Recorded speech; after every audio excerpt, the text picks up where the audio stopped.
કેમ કે મારે ખબર છે કે ચિંતા આની છે, મને આની ચિંતા નહીં. તો તમે કશું ના કરી શકે એવા, આમ તું જાણું છું કશું નહીં કરી શકે એવા, એટલે તો મને માતાની ચિંતા છે કે કશું કરી શકે એવા હો તો હું શું લે ચિંતા કરે.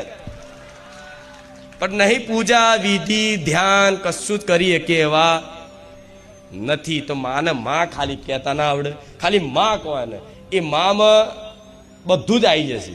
અને જે કીધું ને સેવા જ્યાં દેખાય ત્યાં ચાલુ કરો, બસ આમ જ તમારું કલ્યાણ છે.